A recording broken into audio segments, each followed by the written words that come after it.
Okay. Hello everyone, welcome to today's episode.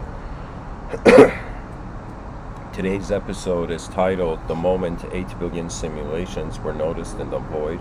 I feel personally this is one of the most important topics I can speak about because it focuses on the simulated nature of the mind.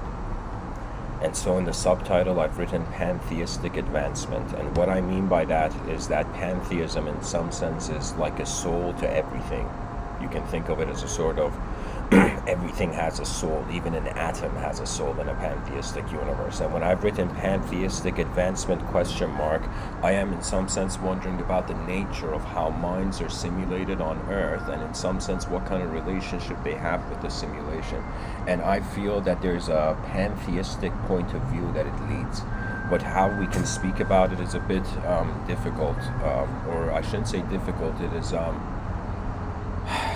to speak about a reality that is not local is like trying to give a measurement for the sky, really.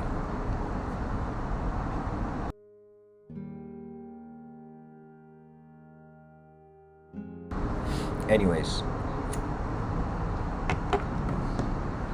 my observation starts from here, where I am seeing two modes of reality, two views that I feel are like the contenders, they are the winning views.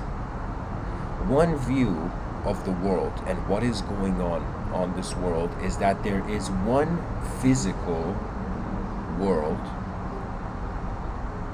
and there is 8 billion creatures in that world. That's one view. The other modality is that there is, in some sense, 8 billion non-physical worlds, and the reason I'm saying 8 billion, I'm referring to the population. There is 8 billion non-physical worlds, and there is actually one creature. Rather than 8 billion creatures in one world, there is one intelligence, and it's being simulated in 8 billion modes. In the first view, where it's 8 billion creatures in one physical world, this I would say is the normal view on reality.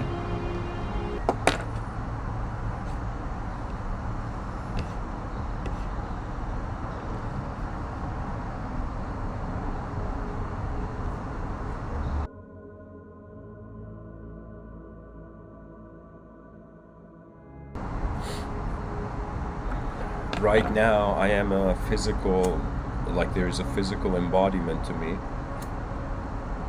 I notice that I am in, I am in a pretty much physical location, and my mind is a non-physical event within this physical location. This is anytime I want to identify as a person, we have no choice. We have to find one primary world that everything is happening in and then live in that. But when the mind has a sort of simulated nature, it is a suggestion that it's in some sense, out of these two views, there's actually a third view, and the third view is the simultaneity of both, right? We have two eyes that see the same. It could be the case that there are two dimensions where the mind is functioning in. The poet Rumi says chaos and order, good and bad, and pretty much duality is like the wings of the bird, or in some sense they are the wings of the mind. Our intelligence functions in such a way where without points of reference through a spectrumized multidimensional view on reality, there is no identity. Our personality is not an image in the void. Our personality is a movie between two images. It is a movement between frame 1 and frame 2, and then frame up to infinity in regards to how long your eyes are dwelling in for.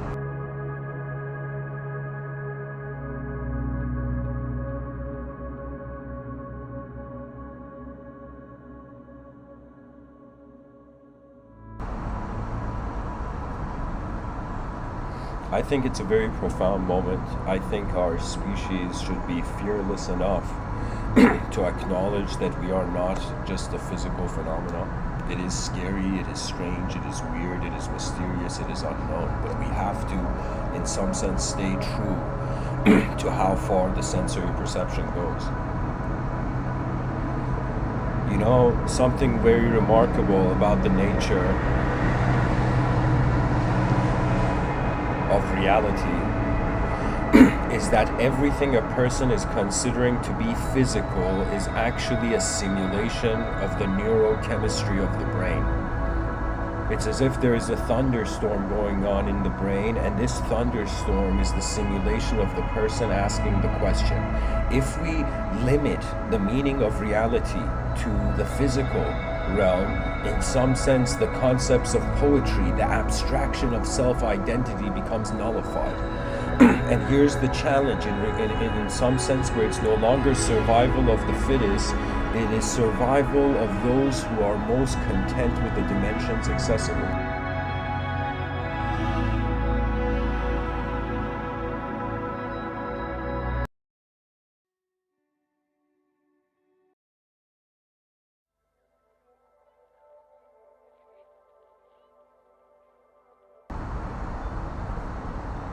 What I'm trying to say is, right now my body can be seen as the effect of my mind, and my mind can be seen as the effect of my body, which means that there's a causal position for the mind, for the internal viewer, and there's a causal position for the external viewer. And that's the magnificence of the world, where we think that we are divided between creator and creation, but in actuality there is an inner realm and an outer realm, and each has the model of the creator and the creation.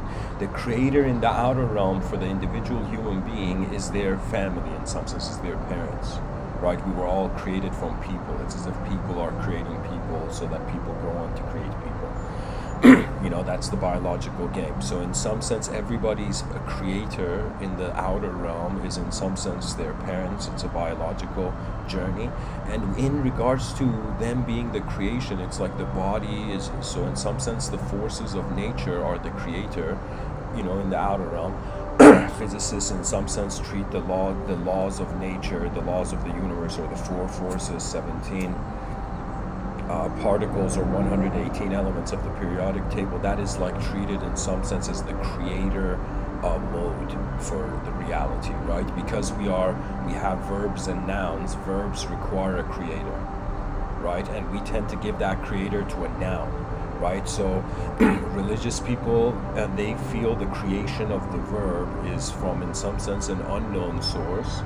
And I would say the secular mind feels it is from a known source. And when I say it's from a known source, that means in one dimension, a personality is being the source of intelligence, an unknown personality, and in another dimension, it's known forces that are being. So in the outer realms, you know, we must honor the advancements of physics and science and understand that yes, there is an elemental containment of universal expression, which we call natural law. And I'm not using natural law like Maharishi Mahesh Yogi. I'm using natural law in the sense that nature is moving, and we look at patterns and we develop and establish them as laws.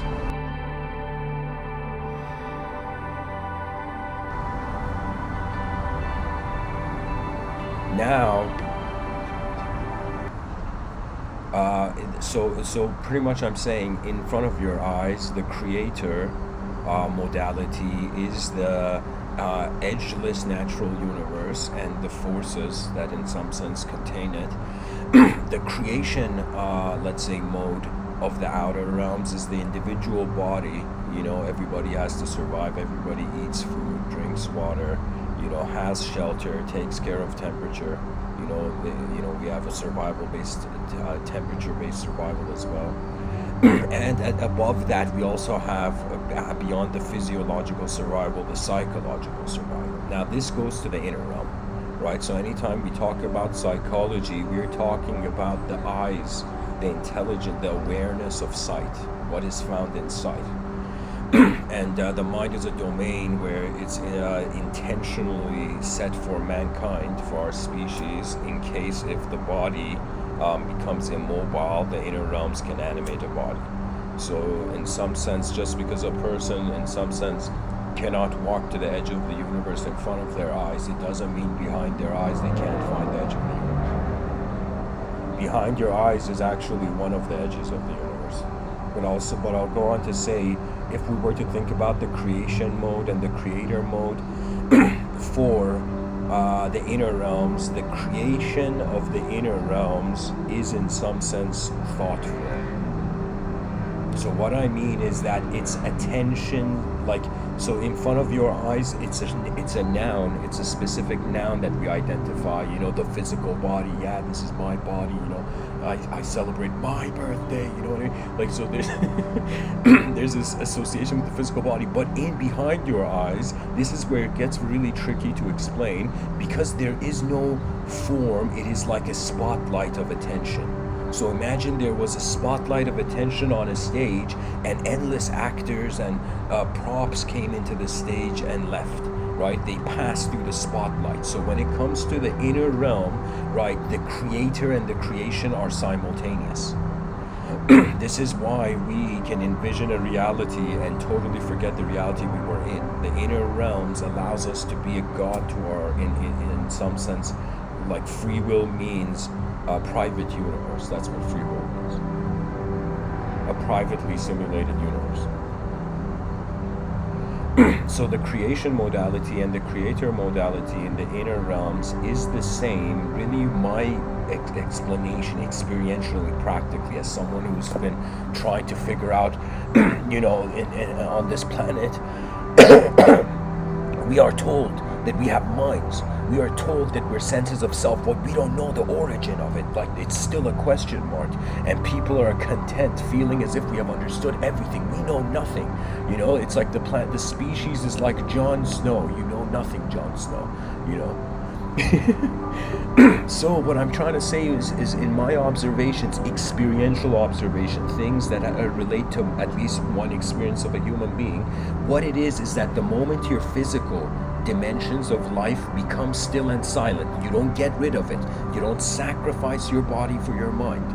You know, you only keep your physical dimensions still and silent. When I say still and silent, there is no good, there is no bad, there is no trying to achieve enlightenment, you know, there is no trying to overcome ignorance. It is just stillness of the physical system. That means anybody who can be still and silent, you will notice your mind move very quickly. And you'll suddenly notice what Mr. Within means when he says we're advanced communicators. Because the communication is an intelligent expression.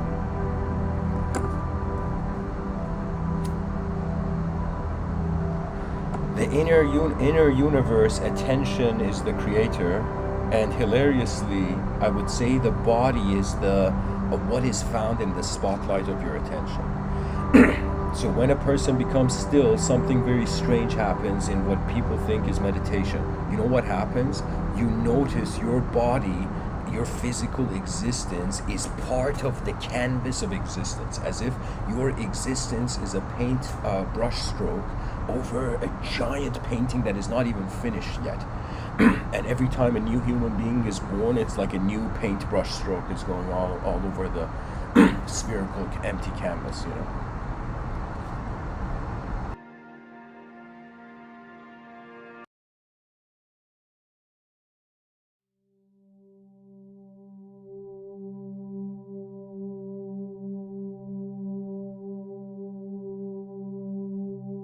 Oh my god, guys, this was on mute. I don't know how long it was on mute. Shit. Oh man. If people can tell me how long this was on mute, I'd appreciate it in the chat section. But anyways, I'll continue as if, you know, it was heard what I was saying. I was pretty much saying the creator and creation modality behind one's eyes. So in front of one, I'll just recap quickly. I'm saying in front of our eyes, the creator-creation modality, it's like the creator is the laws of the universe that contain it. The creation is the body or the physical vehicle that in some sense moves. Behind our eyes, the creator modality is attention, like a spotlight of spherical awareness, you know, and so that's the creator mode. The creation mode is what is in the spotlight. So if somebody comes up to you and says apple, the word apple, and you in your inner realms envision actually an apple, what is going on is that the one behind your eyes, if you were to close your eyes and still envision an apple, the one who is seeing that imagination while your eyes are closed is the creator in the inner verse. I am telling you, this is how magnificent and mysterious the human intelligence is. We say we need light to see, correct? We need literally light to hit an object, enter our eyes, and we're like, oh my God, is this sight? Right? But I will tell you that when you close your eyes and remember what happened yesterday and you actually perceive images, who is watching that image? And there is no light when your eyes are closed. So the memory is a sort of light container. Do you know? And it's like light being the sensory visual, right? So the visual, so in some sense, light enters our eyes, we see something, you know, we close our eyes, and how we still see that is the mystery of the suggestion that light and consciousness have a relationship beyond matter.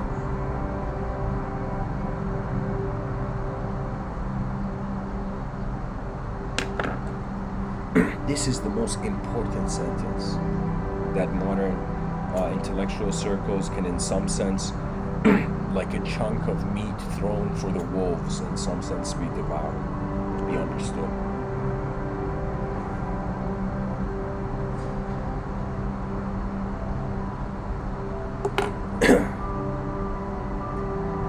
You know, there's an incredible story in Indian and Vedic thought. I might as well share this.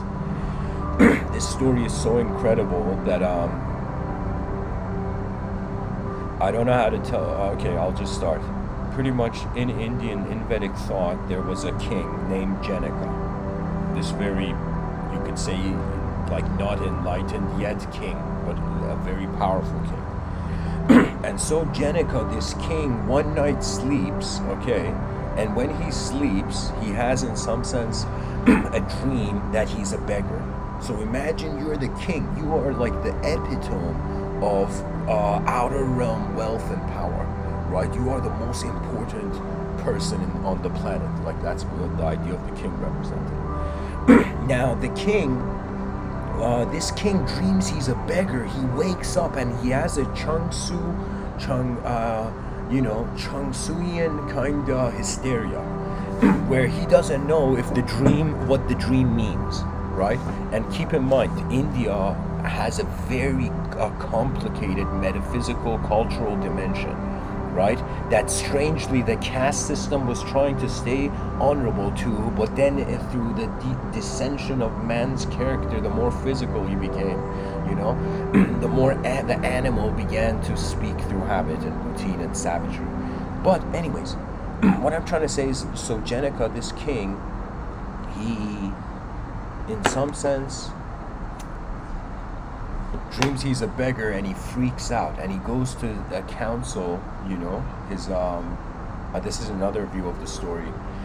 So what happens is Janaka trips. He's like, oh my God, I dreamt I'm a beggar. Is this my karma? Am I living in such a way as a king that my next lifetime am I going to be a beggar, right? And so he has this thought, and so he calls all the wise men in the land, right? And now this is where another figure is introduced into the story by the name of Ashtavakra, okay? And Ashtavakra is a child. I don't remember his age, but in the story he's a child.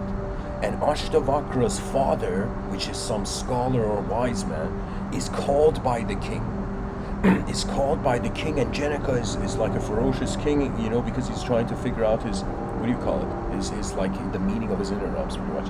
And so he calls upon all the scholars, wise men in the land, and it's something they had back in the day was a sort of three stand podium. I don't know how to tell you. It's like you know how like in certain soccer fields, on the side of the soccer field there's 3 levels of stands, right? So it was something like that, but it was made of wood and it was kind of in the palace, and all the scholars, the scholar that could 100% answer, like it had 3 levels. So the first level was like I don't know, or like the second level was like the people who, if the king asked them a question and the sage couldn't answer, the sage would go to prison.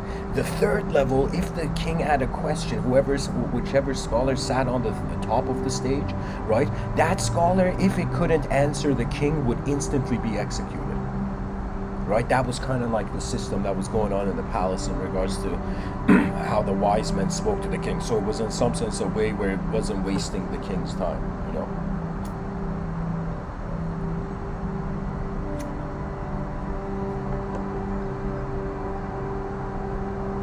So what happens is Ashtavakra, this little kid, comes home and sees his father is missing. And he in some sense goes to the palace, you know, hears from someone that the father went to the palace, and he's like this little kid. Imagine, I think, like if you were to visualize, maybe 10 years old to 12 years old, I don't know, very young age, right? So Ashtavakra, this kid, his father's missing. He goes to the palace and he says, "Where's my father? You know, I'm looking for my father." And he says his name or whatever. Somehow one guard says, "Your father's probably like in prison right now, probably as a scholar, as a sage." Like he couldn't answer when he stood on the second level. And so Ashtavakra realizes the king has imprisoned his father. And Ashtavakra, this little kid, and of course you're going to realize something incredible about this story. Ashtavakra goes to the king. It's like this little kid, it storms into the palace, and he tells the king, "Where's my father?" And the father is imprisoned, and this little kid says, "Why?" And the king says in some sense he couldn't answer the king's question. You know, the king's advisors say that.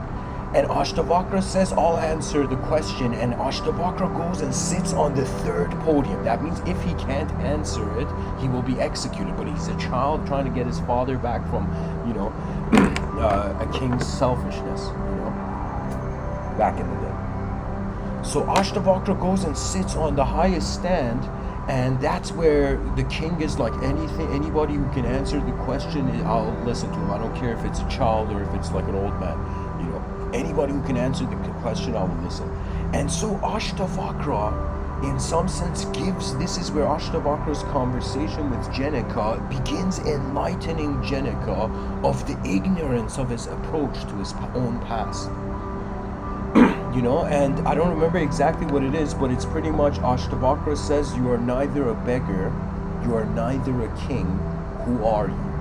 He in some sense throws such a mirror, like a ninja throwing those, what do you call it, shuriken or something? You know, it's like this enlightened being threw a mirror, like a shuriken at the person, you know, at a king, you know what I mean? And really what happens in the story is that Ashtavakra, Janaka, this king, ends up being the disciple of Ashtavakra, and Ashtavakra begins giving Janaka the actual experience of God.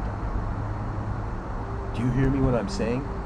Some people feel God cannot be seen. God is not even an object or subject to be seen. I personally have also this view. But Ashtavakra gave the living experiential reality to Janaka. And Janaka became enlightened. And there's this incredible book called the Ashtavakra Gita. And I would request the listeners of, you know, this channel to search for this audiobook and give it a like, you know.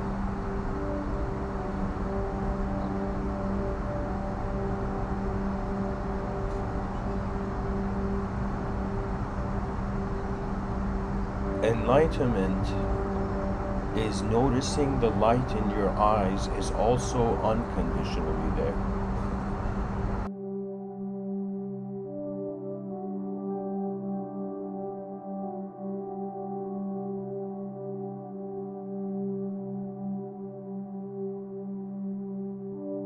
Our choices can build us or break us. And the art, you know, the style of life we live, really is just how attention rebelled against its own exit. How the entrance of attention wanted to do something before it left, really. You the poetry of life. The reason I sometimes feel called towards giving these talks is because I realize that the psychological animal is shifting towards a more globalized context, which means human beings are not just experiencing a lot of change in front of their eyes, they're also experiencing a lot of change behind their eyes. And that change behind the eyes is so important to be noticed. It is like the meaning of life, to see what the source of sight was before the curtains were pulled. So I am saying, instead of living as an actor on the stage, try to figure out the source of the spotlight that has illuminated the stage, that has brought forth a possibility of the stage. And then when the person stops identifying as an actor, when you attain or cultivate internal witnessing, your life will become incredible. I will tell you, you will realize how much information, like a sponge, the brain has held from the beginning of life until now, and the person gets access to it the moment they're not a personality. And it's the most hilarious thing going on in life, where the moment we stop being a person, we are all information that is present in our moment of being. And consciousness, the word consciousness is of course a word that is, the only way it's different from awareness is that it is conscious to something. So there is a level of knowledge that is coming from thingness, and then there's a level of knowledge that is coming from no thingness, which is nothingness. And so as a human being, one has to have a relationship with how life is full but how it is empty. And our relationship with emptiness is try to figure out, what is the container made of? Is it made of glass? Is it made of stone? Is it made of wood?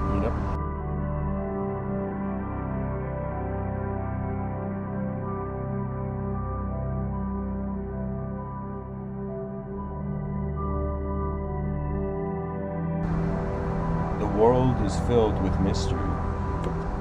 I've written a quote here. I thought of sharing it in this episode. I've written, emotions are a beautiful part of being human.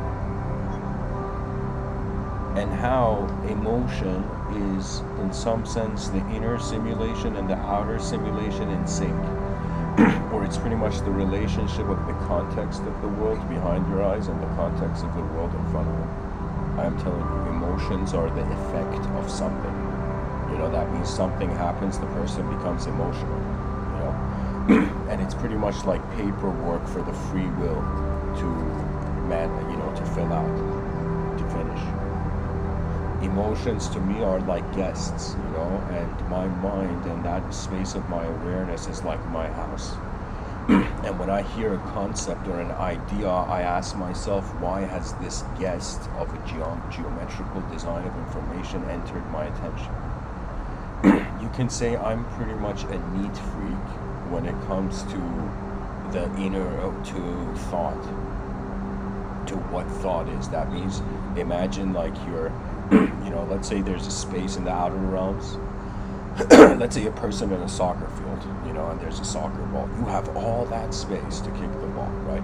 But in the inner realms, the space is, one edge of it is sight, the other edge of it, the other edge of sight is,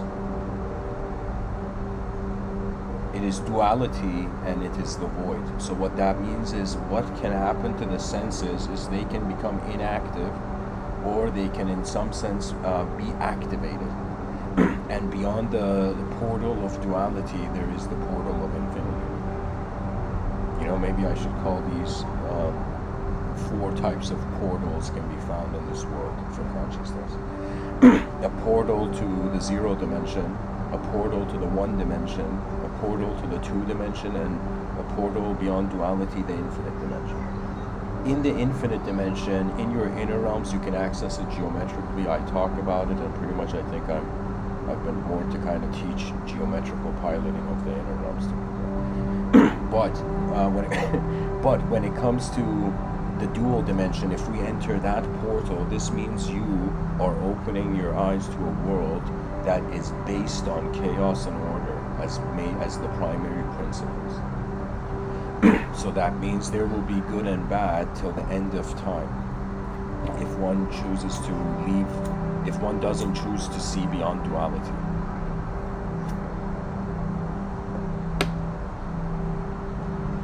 And you know, one of the most, I would say the scariest thing to me, actually, the scariest, if I was to say what is like a fear, like, you know, what is one of Amin Joganansari's fears, I will tell you, I am afraid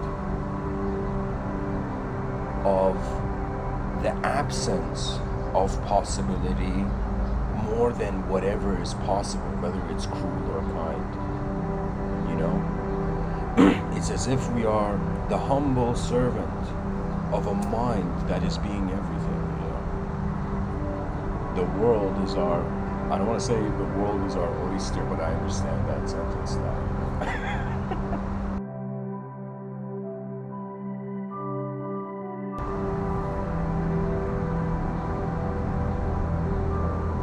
For me, in Japanese thought, there is also this philosophy called Shintoism. In Shintoism, pretty much all matter is a vessel, all physical phenomenology is a vessel for a highway of souls. What that means is like, it's like a different dimension. Spirituality is not like, you know what it is? It's like our head is above water, but our body's in the water. Our body's in the physical dimension, but our mind is above the water, is in the non-physical. And so we cannot compare land and water. You know, living underneath water is a completely different universe of behaviorism for an animal than compared to living on the land, you know. And in the sky, I have envisioned, I call this Civilization 2.0, Mr. Within's strategy to indefinitely bypass extinction on this planet. Where I have perceived that there will come a time where children will be born in the sky, you know, and the first Sky City Hospital will be recorded in history.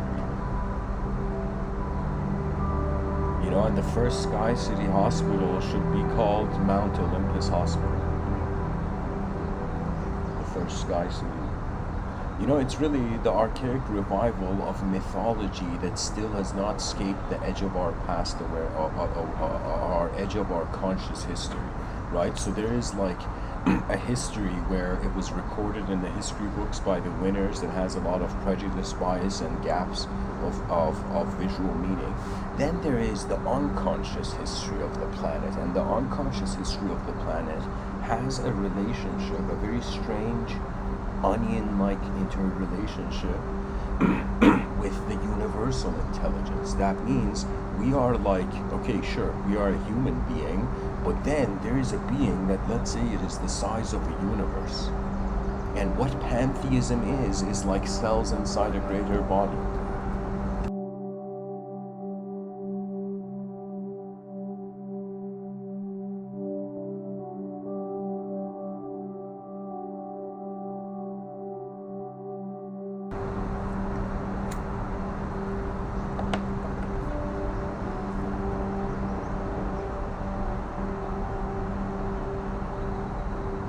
The memory of a universal being would be universal events. The memory of a human being would be human events. The memory of a galactic being will be galactic events. The memory of a non-physical being will be non-physical. You see what I'm saying? It is like the approach to the universe is becoming the animate potential of its what we call soul.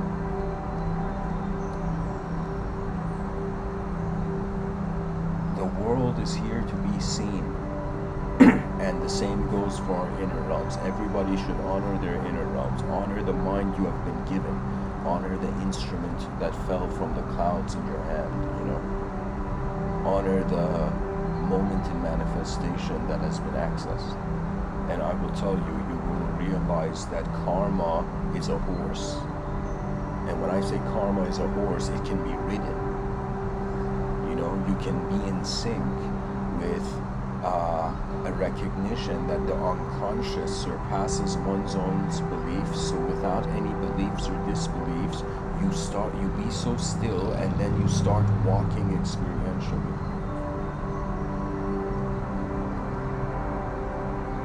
And based on our nature, our eyes point the way. And it's really exposure. That means I am not against, like in the future, human beings creating an advanced network of communication. And in that advanced network of communication, one of the underlying principles would be that it is okay to be nothing. But if your brain can generate the potential for something and one does not honor the content of their mind, then it's as if, why are you alive? It's as if we are our mind is like a commanding officer briefing us every moment of how sensory perception is coming. We think that human beings we are a workaholic animal, but the biology is the workaholic component. The heart beats non-stop from the beginning of life, right? So biology is built under a sort of as long as possible functionism.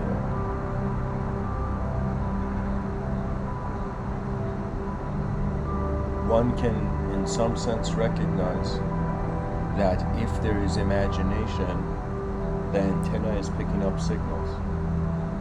This is why inspiration, the concept of inspiration, I think this by William Blake was called the Daughters of Inspiration. It was the concept of the muse. Maybe I should get into this.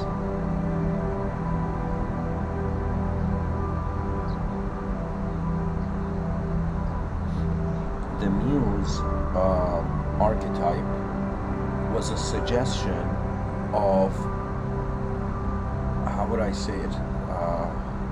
How should I speak about the Daughters of Inspiration? Pretty much William Blake was suggesting that a muse archetype is actually an access to a dimension where the inspiration is like a movement that's already happening and we just notice it.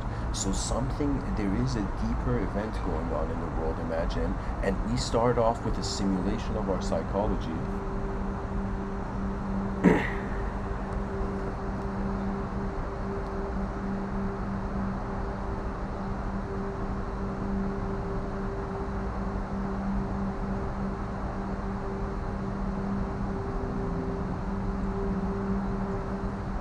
And so, inspiration is the spirit of the empty room, the spirit moving in the empty room, the spirit in the machine.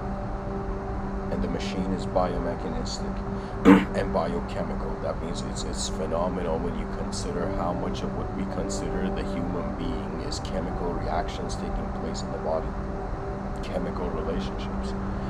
We are technically, I think, to chemists, they perceive the human being, they perceive the periodic table as reincarnating as the human being.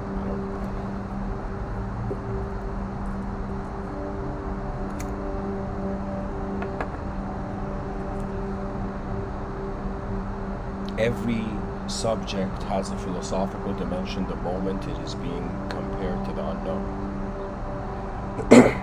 Life is an intelligent movement, and it's really, to me, imagine like you're walking in a forest and suddenly you see between the trees there is a blue whale hovering in the air, right? And it's as if you're like, oh my god, is a blue whale hovering in the middle of the forest, And so you recognize the ability of the inner realms. In the outer realms, we be simple. Simple, objective creatures is a successful approach. As Da Vinci says, simplicity is the most ultimate sophistication. In the inner realms, you don't have to have limits, but you have to have decency. Decency is like if someone in their inner realms stops being human, they will be very cruel to the human species. So it is very important as the first order of collective defense of an advanced civilization is that the advanced communicators are honoring the human archetype. That means in the inner realms, our king is the human idea that we care for and cherish. and from the archetype of, from a humanism, our humanism will enlighten us from our cultural, artificial, the artificial edifice of culture. It is honestly a simulation, just kept glowing through meaning by language. If there was no language, nothing would mean anything. We'd just be atoms in the void, or sight in the unknown.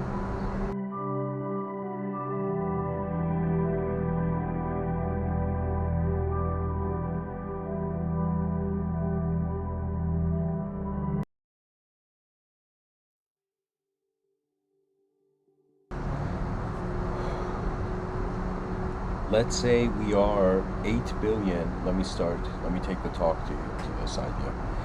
Let's say we are 8 billion biochemical, mysterious projections. This is a safe thing to say that everybody can agree on.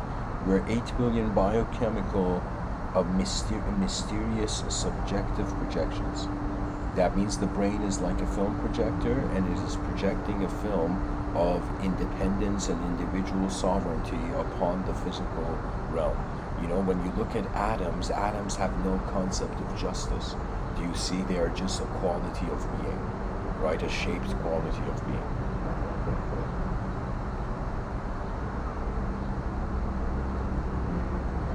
And so, it's like we are unleashing the story of our mind in an infinite world. And how we do that is important. There are moments where I have been in states of suffering, and I have just forgotten about the human idea and looked at the world, and I'm like, world, why are you doing this to me? Or why is this happening to me? Or what am I supposed to see from whatever it is that is happening to me? Or whatever moment I am found in, what is the clue to the future that I am seeking? And the logos usually in my inner realms is very, very kind.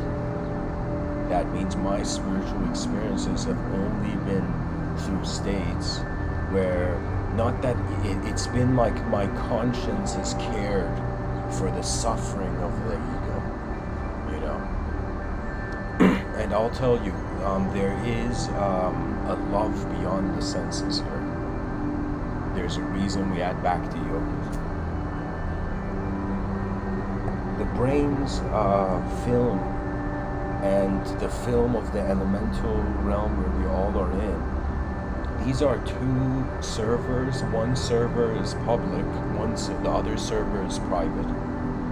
And the whole challenge is to share what is in our private server, in our inner realms, with the outer realms, because that's what being a human being means, right? It doesn't mean to fit the mold of what culture and society demands. It just means you are you. It's as if you have been born not to meet other people only. You have also been born in this world to meet yourself, to get acquainted with what it means to be human in the void.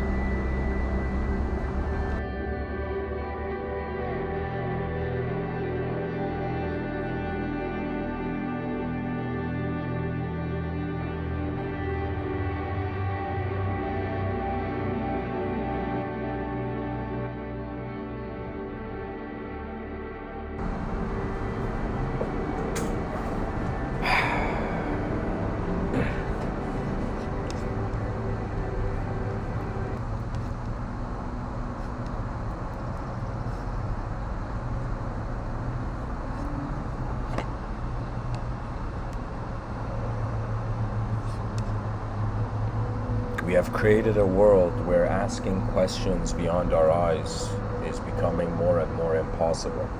But it is all just a misframework of mind. One's mind is a power. It is like you're wielding a power, like it's as if something is powering the free will. And to discover the texture of that experientially, imagine one day you just find a chair or you find a bench in a park and you just sit down, and for a moment you're like, wow, I've lived a life, but where has it come to? And then you look at the sky and you notice that there are clouds, but then there is a clear sky. And if you pilot beyond the clouds, in some sense there is no conditional reality. Man can move towards states where he is not just man, and there is no universe, there is no us being inside a location or in a location, or into a location or on a location. Do you see what I mean? It's like all that stuff in some sense was a mirage in a desert of a superior energetic movement.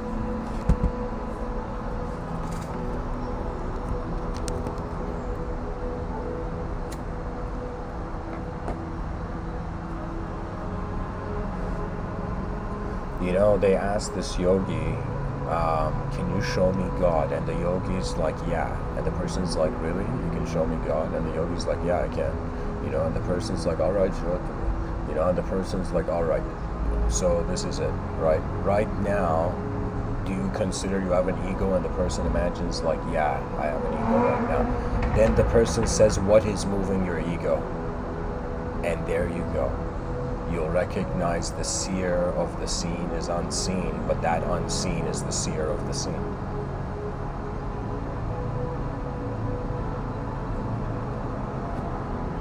You hold the earth in your hand, and you carry the burden of humanism for the efficient cause of the collective.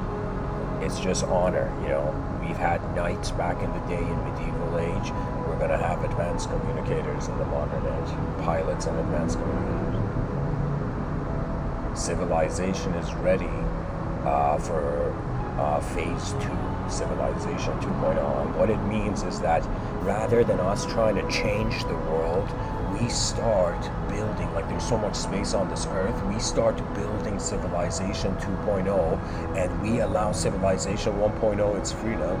And what I mean by this is that the idea is not to conquer and then unify that way. The idea is that the greatest strategies must be implemented. So in Civilization 2 would be so kind to Civilization 1.0 in the sense of like it's its younger brother.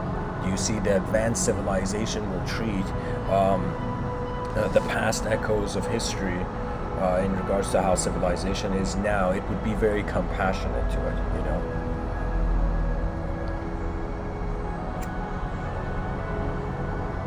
And of course, guys, this is something I'm sharing in regards to just, you know, if there's an opportunity to do something advanced, why shouldn't it be done, right?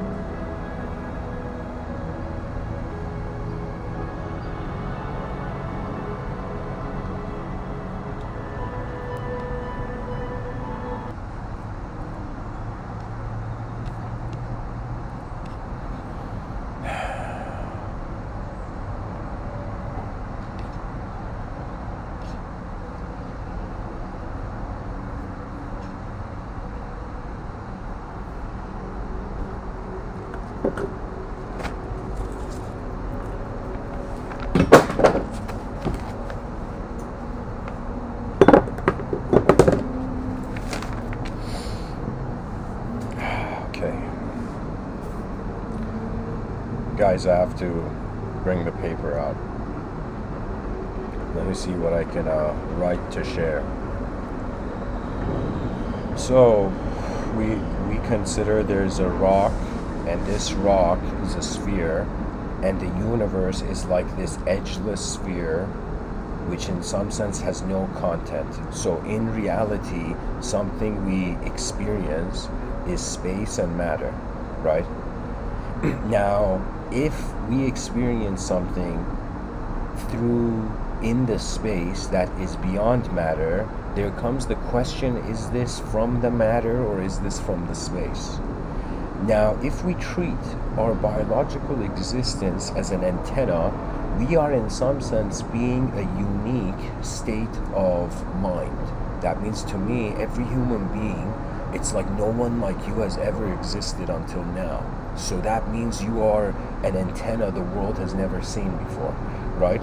So as an antenna, if the antenna begins noticing the space, it's kind of like a lighthouse in the darkness that suddenly spotted a ship, and the ship spots the lighthouse.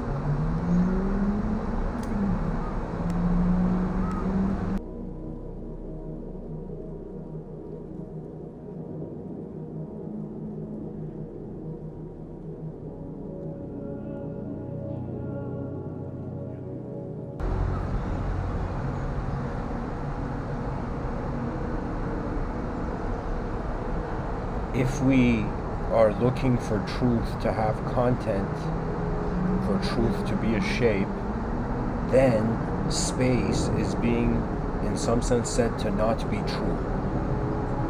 But if there is a possibility that truth is space, that means space and matter are qualities of one energy. Existence cannot die, because if existence died, the concept of death would not exist. So non-existence is a personality-less state, therefore suggesting that intelligence and personality may potentially be separated at the time of physical transition on this earth. That means you discover an unconditional witnessing intelligence of a conditional existence, that it was like we rented a karma, of an elemental karma for some time, and what we do with it is like how far the vision, it's like how far the multidimensional could keep their eyes open in a singular dimension of a realm, you know.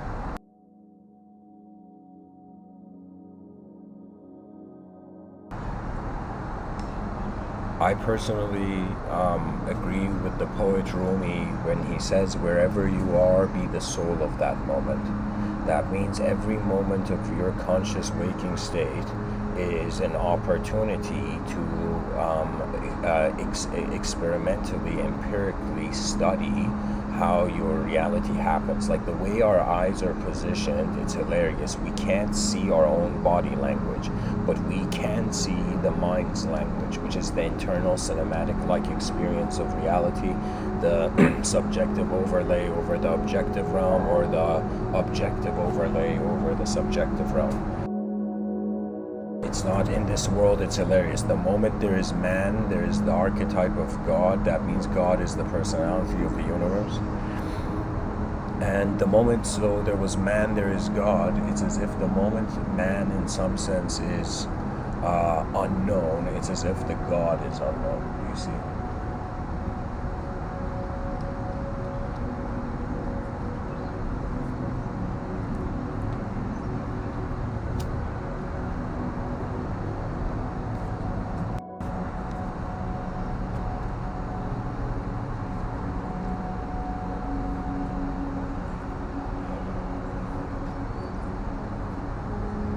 If 8 billion human beings, upon acknowledging their internal universe, their inner earth, if we can share the wisdom of 8 billion inner earths with the outer earth, it would be equivalent to extraterrestrials landing on the planet. Let me tell you why.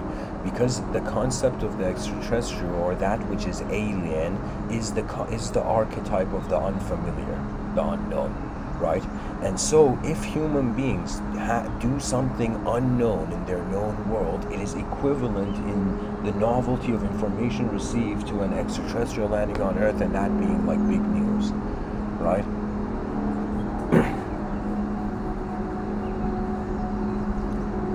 We have to share the vision that we carry like an Olympic torch. I would say every human being on this planet should write a book, at least one book. It should be mandatory. And let me tell you why. Because it is one of the coolest things you can do as a human being. I will tell you, writing is like an advanced technology. Being able to sculpt the inner realms and the outer realms in a way where they, in some sense, are not forgotten is like, I can't tell you how advanced we are and how little we realize we're advanced we are. Like how advanced we are.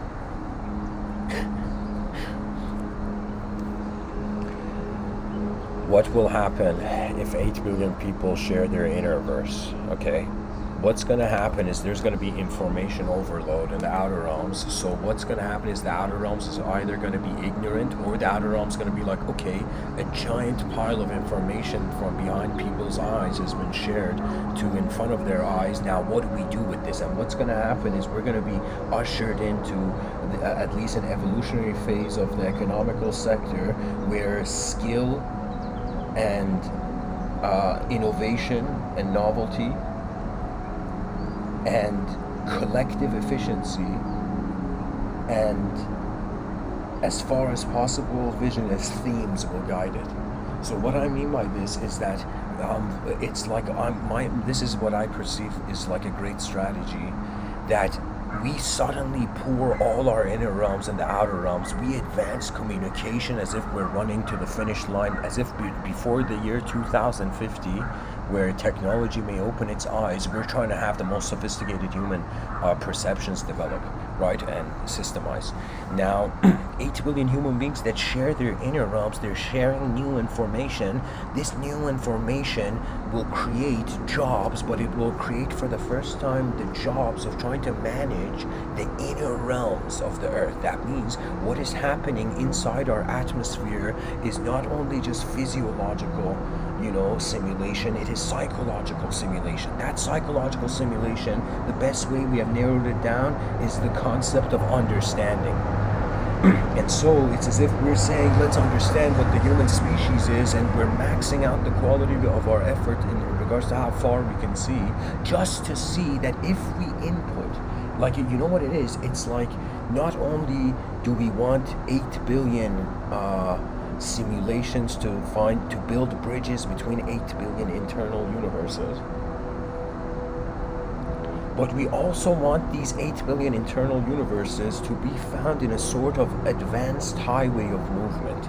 And I have envisioned this in some sense, a sort of a school of Athens 2.0. In the future, there will be this giant Colosseum, and in the center of the Colosseum would be a sort of parliament, but it's a parliament for philosophers, in honor of the concept of school of Athens, right? And I have perceived there will be, and I hope I find that, life grants me the opportunity to move towards this. At this point, I'm kind of like a designer in my own wave of karma, wondering like how much of the future will I really see, because sometimes when your inner realms move really fast, it's like a sign of life that you're going beyond the physical. But if you are a conscious pilot, in some sense, it's as if, the lords of karma are strangely, or timeless friends. Nature is an ally of its own greatness in the future. If we walk towards the greatness of the collective, we are walking towards the greatness of everybody. That is a victory for human psychology on this earth. Just like the first time in the Japanese narrative Shingeki no Kyojin, where the first time human beings retaliate against a giant extinction scenario, pun intended.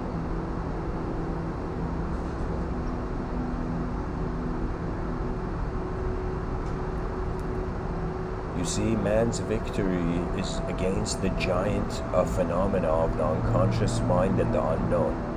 And as Carl Jung says, unless we make the unconscious conscious, it will direct your life and you will call it fate. That means we want to live in a certain way where even if there is metaphysical sub-psychology where the person's believing in angels or mythology or whatever kind of archetypal, or even extraterrestrial, whatever archetype they have in their inner realms, you for a moment realize that all intelligent individuals are present. So we are wondering about the presence of intelligence as a greater mystery.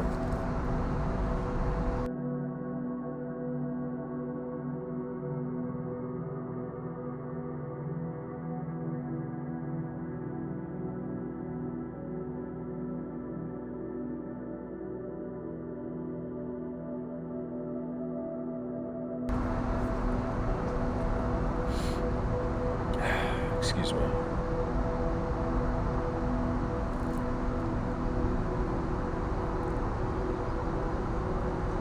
You know, it's a very cool moment when you realize your consciousness is your guru. It is an incredible moment when you realize the presence of intelligence in the moment beyond personality is the ultimate teaching. It's just, and there's so many quotes on this in Zen, you know. There is a quote, it says that from Zen Master Dogen, he says, to walk in Buddha's path, to walk Buddha's path, the path of the awakened. The path of the awakened one, you must study the self. To study the self is to forget the self. To forget the self is to awaken to the nature of all things. Do you understand that? That means we entered an ideological Iron Man suit due to its separation from the whole world event. It has in some sense become its own sovereign universe. And it's like the idea of you, when you forget it, you come to a state of awareness where nothing has to mean anything, yet the geometry of existence is just standing there, you know? Right now, even though we're in a world that's turning in so many ways, at the same time, when I'm looking at the building in the distance, it appears to me as an image, you see? Our psychology is like, you know what it is? It's like the planet is a giant that's running past us, and we're like, yo, you know, what just happened? And we're all running after that giant, you know?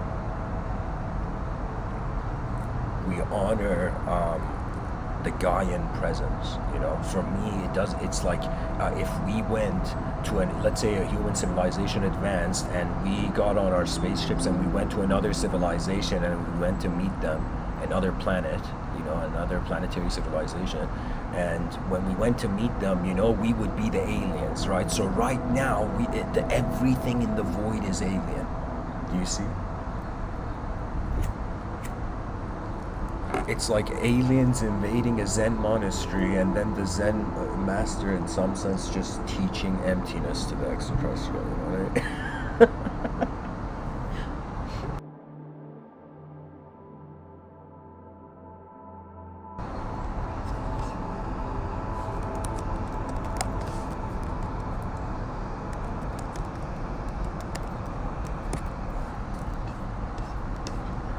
Alright guys, I'm going to go into a quote tunnel of Zen directed thought. That means awareness to the nature of emptiness before reality.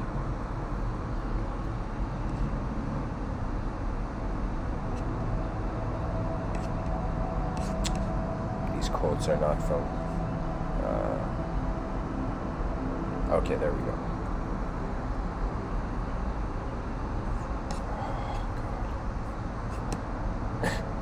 Sorry guys, I'm trying to find these Zen proverbs, but okay, whatever, here. When an ordinary man gains knowledge, he is a sage. When a sage gains understanding, he is an ordinary man. And it doesn't say who says this, Jesus Christ, this website. Matsuo Basho says, do not seek to follow in the footsteps of the men of old. Seek what they sought. That means don't try to be like your ancestors. Try to be like what your ancestors were looking for in the future. You know, which is you. You being you is the greatest way to honor your ancestors.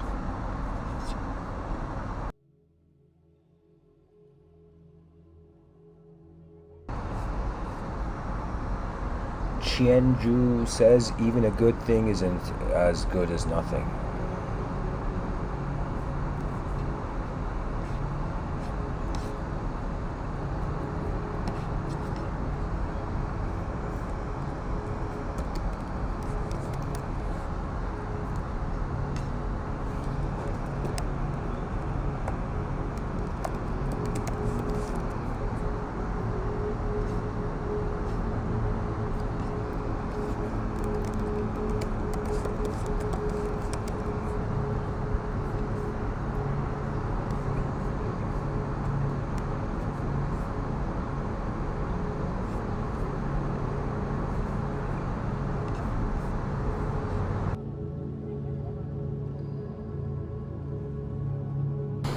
Sorry guys, I think I found what I was looking for. I was trying to find for you Zen quotes, but then I realized there's this text called the Diamond Sutra, and it has some incredible quotes in it. I'm just trying to find this online.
Alright guys, whatever. I'm just gonna go into this quote tunnel. Lao Tzu says, when you realize nothing is lacking, the whole world belongs to you. It just says Zen proverb, let go or be dragged. Confucius says, what the superior man seeks is in himself. What the small man seeks is in others. Bodhidharma says, to seek is to suffer, to seek nothing is bliss. Satya Sai Baba says, mind is like a mad monkey. Wei Wu Wei says, wise men don't judge, they seek to understand. Huang Po says, when thoughts arise, then do all things arise. When thoughts vanish, then do all things vanish. Maxime Lagos says, wherever you are, it's the place you need to be. Confucius says, the noble-minded are calm and steady. Little people are forever fussing and fretting. Oh my god, Confucius is rapping, guys. This is like documentary. Jack Kerouac says, rest and be kind. You don't have to prove anything. Pema Chodron says, nothing ever goes away until it has taught us what we need to know. Meister Eckhart, a Christian mystic, says, only the hand that erases can write the true thing. Chuang Tzu says, where can I find a man who has forgotten words so I can talk with him? You know, that's the Discord community, guys. School of Athens 2.0, check it out. Dogen says, when we discover that the train passes by. No, I'm joking, that's not the quote.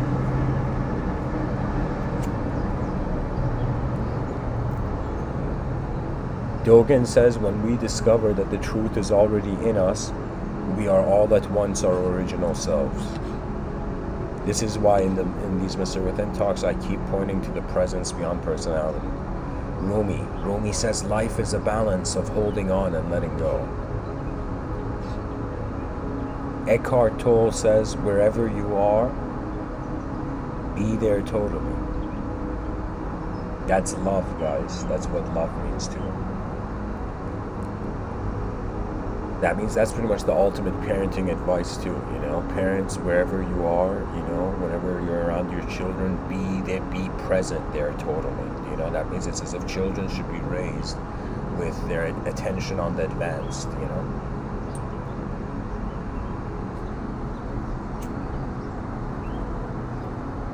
Shunryu Suzuki says, Zen is not some fancy special art of living. Our teaching is just to live, always in reality, in its exact sense.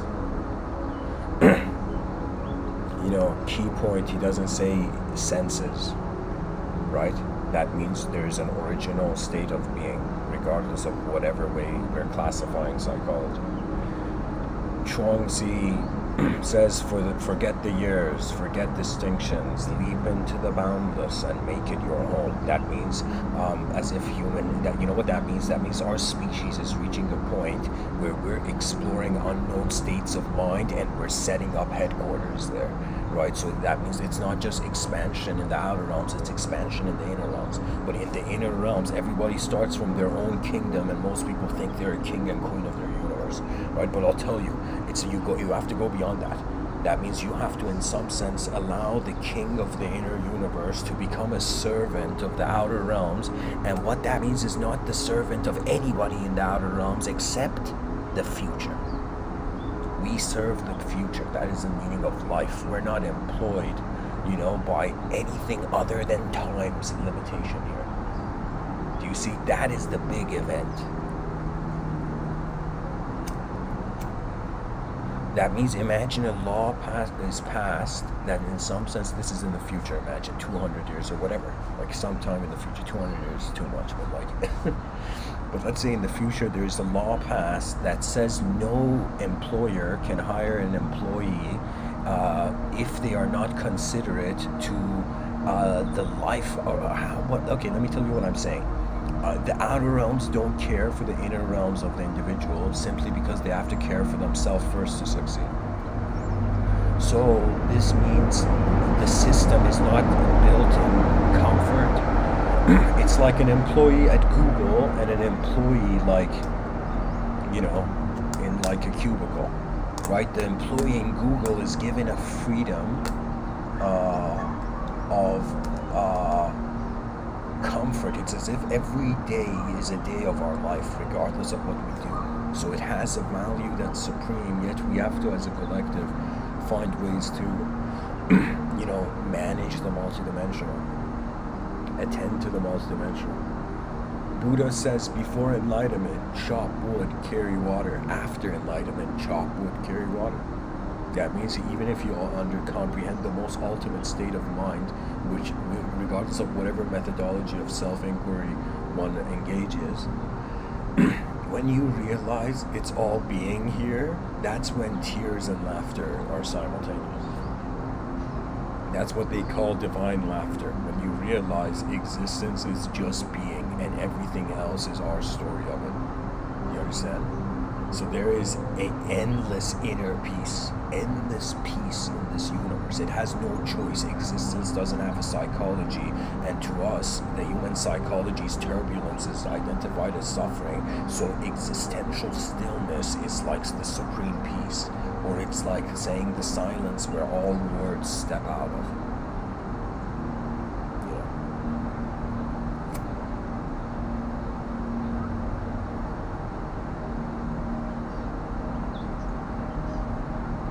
Ming Dao Deng says, who you are is always right.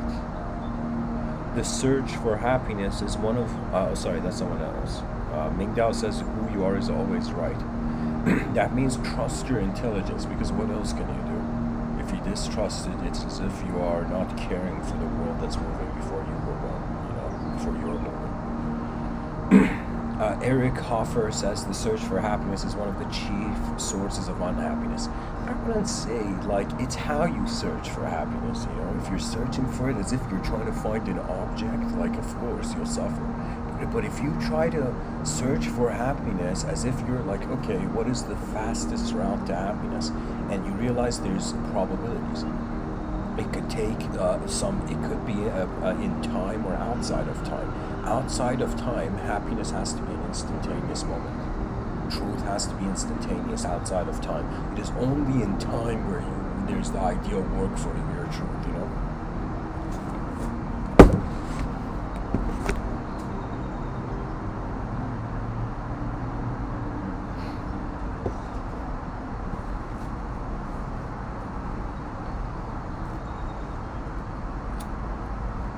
Sorry guys, there was a insect-oriented interruption. Anyways, I'm giving this talk on my balcony, so anyways, the Seng San, I don't know how to pronounce it, he says, do not seek the truth, only cease to cherish your opinions. This means don't be so convinced by your inner realms and like an unknown scholar in a known universe that has no edge and even goes back to the unknown, begin the great work of your intelligence in this plane of existence. Begin piloting consciously the intelligence of your inner and outer realm. Because your attention is like the leader, you know, that means it's like the mind and body are servants of, you know, the presence of energy and attention instantly. You see? Masanobu Fukuoka says one loses joy and happiness in the attempt to possess them. Education breeds confidence, confidence breeds hope, hope breeds peace. Confucius. Adi Da says, relax, nothing is under control. That is so true. You know, Salvador Dali also says,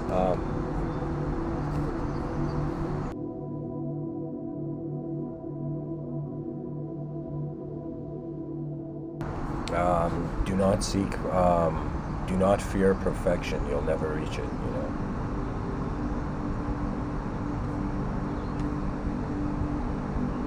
Josh Waits Zakin says, still your waters. Maxime Lagos, relax, nothing's missing. Lin Yutong, peace of mind is that mental condition in which you have accepted the worst. Maxime Lagos, learn to be comfortable in adversity, but most importantly, learn to be comfortable when you're bored. Shunryu Suzuken, the mind of the beginner is empty, free of the habits of the expert, ready to accept a doubt and open to all the possibilities. Robert M. Persick says the place to improve the world is first in one's own heart and head and hands. Bruce Lee says, empty your mind, be formless, shapeless, like water. If you put water into a cup, it becomes the cup.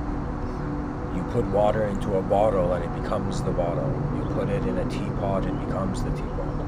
Now, what water can flow or it can crash. Be water, my friend. That means that's the quality of the mind. It takes the shape of what it finds in the outer realms, like a glass orb moving over colored surfaces, as the Yoga Patanjali Sutra suggested. Yeah. Robert Greene says everything that happens to you is a form of instruction if you pay attention. Jiddu Krishnamurti says, I don't mind what happens. That is the essence of inner freedom. Maxime Lagos says, the less you try to impress, the more peaceful you can be.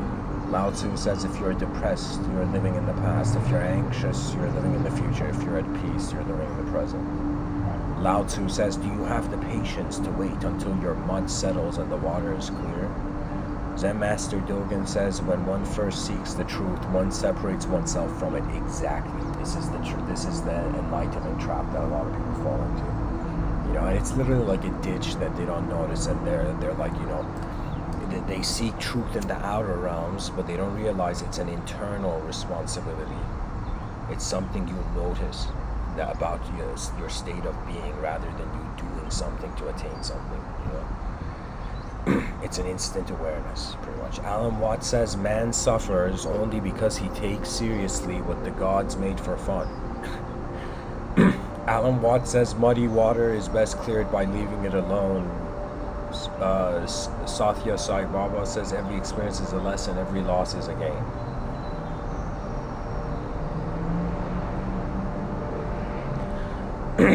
And lastly, Shunryu Suzuki says Zen is not some kind of excitement, but concentration on our usual everyday routine. And I'll share one more quote from Osho. Zen is a path of liberation. It liberates you. It is freedom from the first step to the last. You are not required to follow any rules. You are required to find out your own rules and your own life in the light of awareness. And Alan Watts says, I'll read this too, Zen is a liberation from time.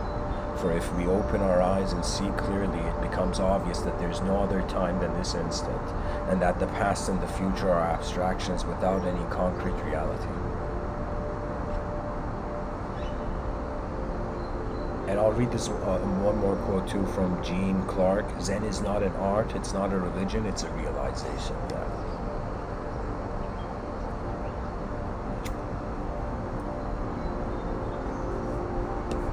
Something intelligent is happening here. Because there's emptiness, we can't judge anyone, but there is geometry and content to our intelligence, so we can use that at least. And as 8 billion objects that somehow through evolution became subjects to themselves, which I talk about a subjective evolution in my work, which nobody in the educational system is teaching. They don't even care, about the about the qualia of the future generations. About the ethos, about the context or the story human beings tell themselves, right? That's the issue with greed. It's just an individual. It's only your inner realms are victorious. The outer realms is, not, right? So beyond greed, it's like a collective victory. It's as if the kingdom of human knowledge is under attack by this massive, giant, unknown force. And so humanity and every educational system and every student on the planet, they realize that there's 2 options. There's the realm of what I've called the one student mind in my earlier talks, in 2015. And then there's going to be like the relationship. So what it's going to be is human beings in the future, all children going to school. Let's say some children are not having good experiences of the educational system. They will be able, or let's say they're not even having good experiences of their family. They come home, the family is in a chaotic neighborhood or whatever, right? There's chaotic events happening. So there will be a one student mind where the educational system allows a global community of students all over the planet to become the secondary, not the primary, the secondary family for the student. Do you see? So it's this strange thing where it's like this global movement becomes the backup system to in some sense all the knowledge that shows. So I'm trying to create a civilization, like trying to suggest the blueprints to creating a civilization that has so many backup systems in it that if we make a mistake, we never can as a species. Do you see what I mean? I'm trying to find a strategy where if one system fails and there's emptiness again, what has to be commanded into that moment,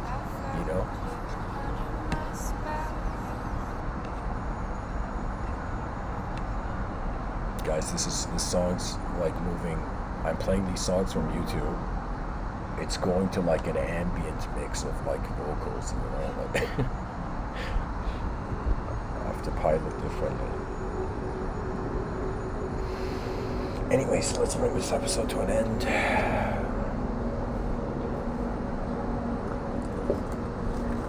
I can notice those guys in the airfield that kind of move those like glowing, glow sticks, Can you imagine in the future all those clubbers, all those people would go to nightclubs and would hold glowing sticks and kind of like party in like the nightclub rave scene? Imagine one of those becomes like, like what do you call it? The airplane, platform kind of, I don't know, direction giver. Do you know what I mean? That guy. Right? So imagine the airplane's like, which direction should I go? And this person who's been in like the nightclub moving glow sticks moves like the things, the arrows in such a way where the pilot can't tell. Hopefully I was successful in painting that image,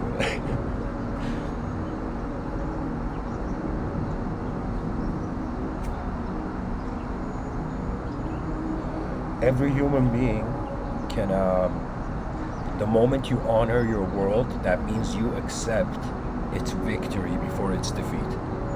And so that's how your presence becomes more, your character becomes more grounded in the outer realms, I would say. It's not all about like getting access to a library of books, which in the inner realms you can access like endless information. In the inner realms, we can even access what I have called like autonomous geometry, or even geometry that just moves on its own. It has nothing to do with our free will.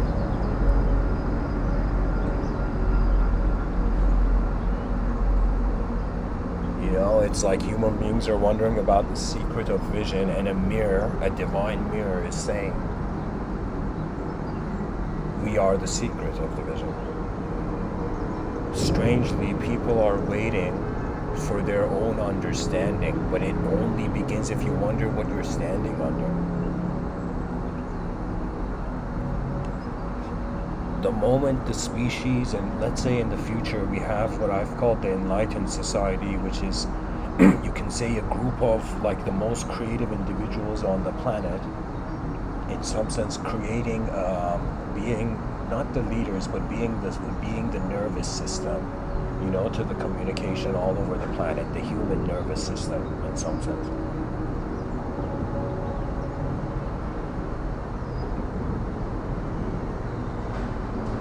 You know, updating the outer realms, it takes a long time. Updating the inner realms, instantaneously, you know, the human animal changes its mind.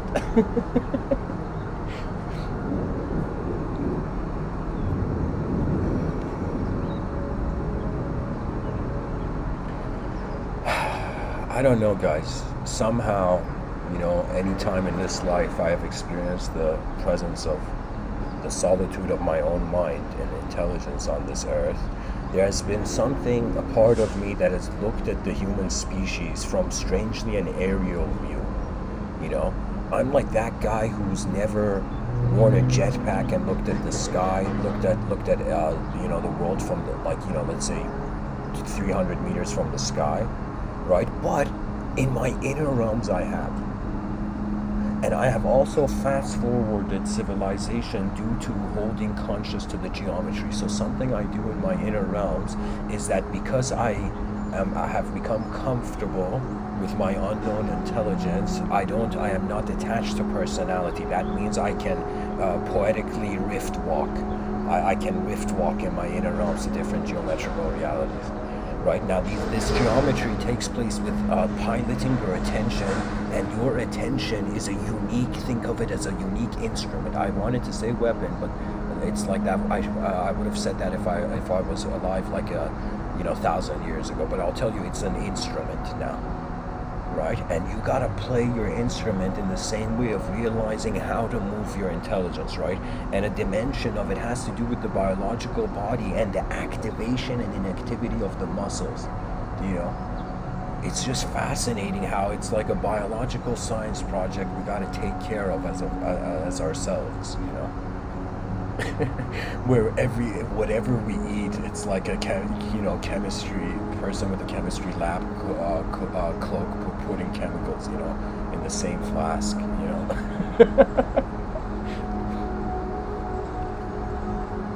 So anyways,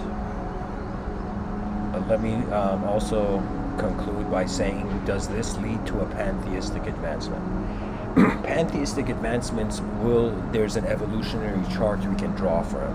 If consciousness was considered like a candela, like a glow of a candle, being considered as a unit of a boundary, right?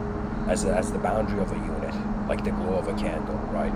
So we would say there's an individual candle glow. Then what happens if a person gets 3 candles, or let's say 4 candles, right?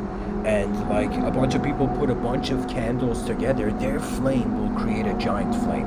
That giant flame is like the first step in our evolution towards a pantheistic, intelligent, conscious movement. But I have predicted this will happen 3,600 years from now.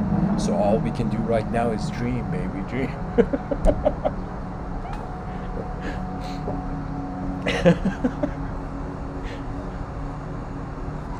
You know, it's like, you know, imagine this scenario where Santa comes to this kid and it's like, hey kid, what do you want for Christmas, you know?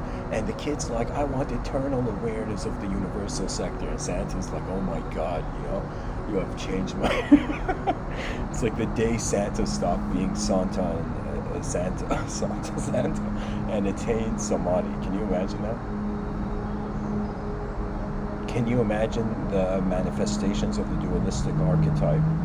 Whether if we take this seriously subtly through a theological lens, you know, I'll be honest, I've met religious people who they feel like the devil is out there in the world causing mischief, right? And for a long time I have been like, how do we process that ideology so fixed in the theological lens, in the theological reality? What do we do with evil? Like, that's pretty much the question. What do we do with chaos if man is trying to live in an ordered life, right? And so the challenge is that in the inner realms you have to witness duality, unity, the good and the bad simultaneously. That's the way you kind of transcend it in the inner realms. In the outer realms, you have to just, in some sense, be true to your nature. And if you're true to your nature and it takes you towards the inner witness is attributeless. And in some sense, one of the qualities of the divine is attributeless. And it's pretty much because we measure ourselves, there can be a supreme. Because we contain ourselves in an identity, we project our sense of self into a hierarchical system. In that hierarchical system, there is the Father, then there's the Godfather. There's like different simulations or ideological simulations of what reality has to be. And really, to me, thought is that. Thought is art. Thought is pretty much how, in one moment, the brain is attempting to overlay the expansion of what the senses have communicated.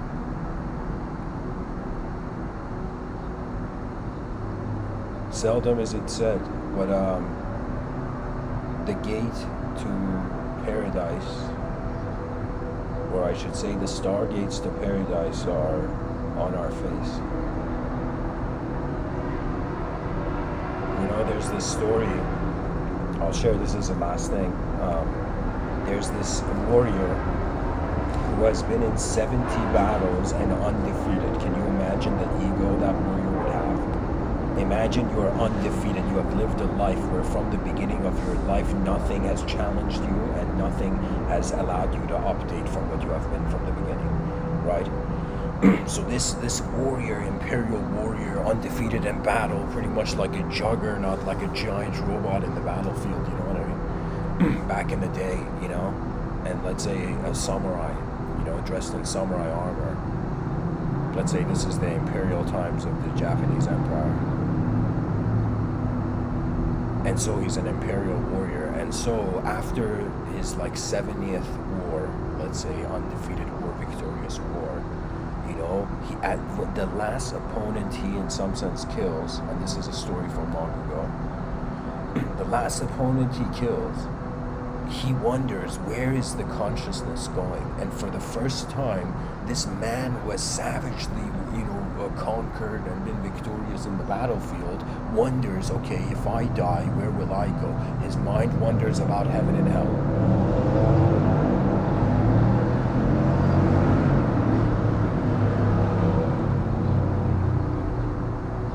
He calls for his assistant or, whoever was there, and he says, go find me the most enlightened sage. Tell me where the most enlightened human being on this planet is, right?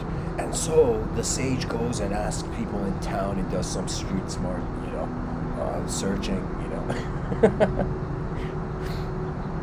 And he comes to the imperial warrior and says, on this mountain, beyond the clouds, it's a pretty high mountain, there's a wise man and you will find it, and in some sense this imperial warrior, his presence is so intense that he just walks towards the mountain.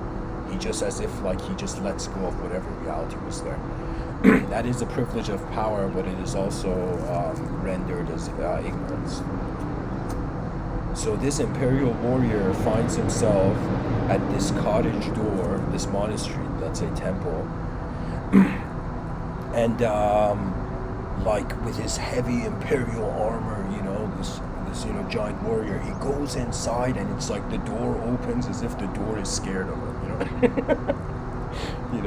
And he goes in there and there's a Zen master who is drinking tea, having a tea ceremony, Zen tea ceremony. And for those people who don't know, when one is having a Zen tea ceremony, that's all they're doing. That means drinking tea like a Zen master is pretty much, there is no Zen master, there is nothing, there is just the act in the moment being the true, being the whole meaning of the moment, right? So it's a very concentrated awareness.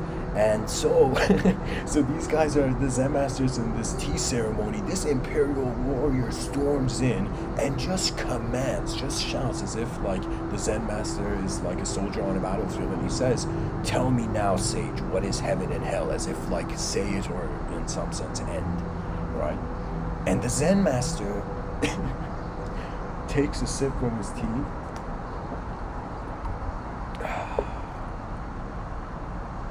And he looks at this imperial warrior, and all the disciples are like, "Yo, what's the, enlightened Zen master gonna do in this situation?"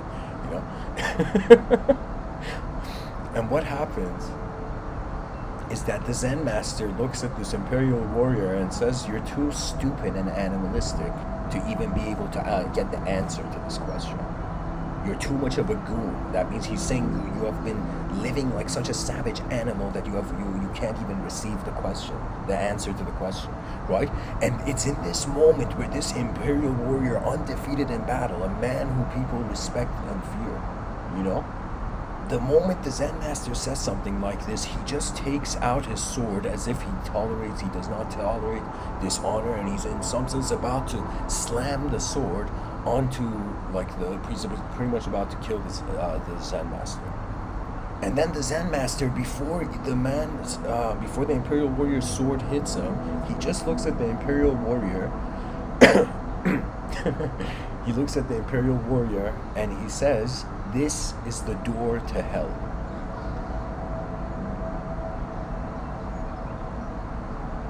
And the sword cannot land. It's as if before the sword hits the head of the Zen master, some force, as if conscience possessed the man's biology, and the sword just got paralyzed in the moment, And he suddenly realizes, oh my God, heaven and hell is not a location, it is a state of mind. And he drops his sword, He drops his sword, and for the first time, a man who everybody out of fear bowed to, he bows to the Zen master. And the Zen master says, "This is the door to heaven," Then after a moment passes, the Zen master's like, "All right, man, now that you're out of your, juggernaut ego, I'm coming after you." You know what I mean? The idea is that we honor our humanism and its simplicity before a complex ideology devours us, Because complexity can't be avoided. Eventually, there's going to be a Hunger Games for ideological systems. That means these 8 billion simulations are either going to collide and then become a sort of reactive animalistic explosion, collective animalistic explosion, which is, we don't want that. Or, in some sense, the 8 billion inner verses can begin to consider that there's a multidimensionality, and it's as if it's not 8 billion people on the planet. It's 8 billion universes, in the void. And we have to find a strategy to that, and that's the aim of life, collectively, externally. Anyways, guys, thanks for listening. This was a long episode. Much blessings and namaste. Please consider me becoming a member and supporting the project. There's going to be project supporter meetings, which the updates will be coming soon. Thanks for listening also.